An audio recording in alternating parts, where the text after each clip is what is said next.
अगली 2 रातों तक आरव लाइब्रेरी नहीं आया। वो टूट चुका था। लेकिन तीसरी रात जब वो अपने पुराने कायल में बैठा था तो दरवाजे पर दस्तक हुई। सामने मीरा खड़ी थी, हाथ में एक गरम कॉफी का मग लिए। वो डरी नहीं थी, बल्कि उसकी आंखों में आरव के लिए फिक्र थी। तुम्हें डर नहीं लगता? आरव ने पूछा।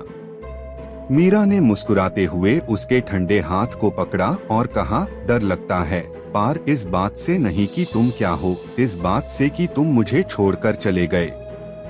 तुमने मेरी जान बचाई है आरव। दिल धड़कना जरूरी नहीं होता, जज्बात का होना जरूरी है। आरव ने मीरा को अपनी दुनिया के खतरों से बचाने का वादा किया और मीरा ने आरव की सदियों पुरानी तन्हाई को अपनी मोहब्बत से भर दिया।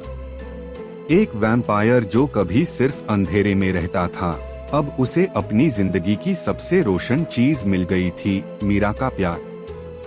आरव और मीरा की जिंदगी अब बदल चुकी थी।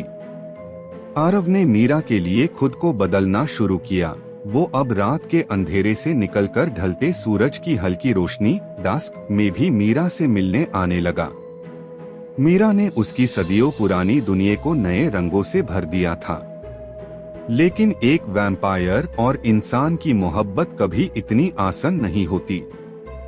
2 वैम्पायर काउंसिल का आना। एक रात जब शहर में सन्नाटा था, आरव को अपने कायल में एक अजीब सा ठंडक का एहसास हुआ। ये आम ठंडक नहीं थी, ये उसके गुजरे हुए कल की आहट थी। सामने खड़ा था केल, वैम्पायर काउंसिल का एक पावरफुल और निर्दयी लीडर।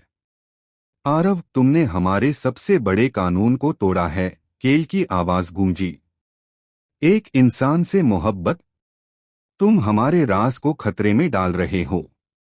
उस लड़की को मरना होगा या फिर तुम्हें उसे हमारे जैसा बनाना होगा। वैम्पायर दुनिया का नियम था कि किसी इंसान को वैम्पायर बनाने का मतलब है उसकी इंसानियत को हमेशा के लिए खत्म करना, और आरव मीरा के मासूम दिल और उसकी खुशी को कभी मरना नहीं चाहता था। आरव ने साफ मना कर दिया। केल ने जाते जाते वार्निंग दी, अगर तुमने फैसला नहीं किया तो काउंसिल खुद उसका शिकार करेगी।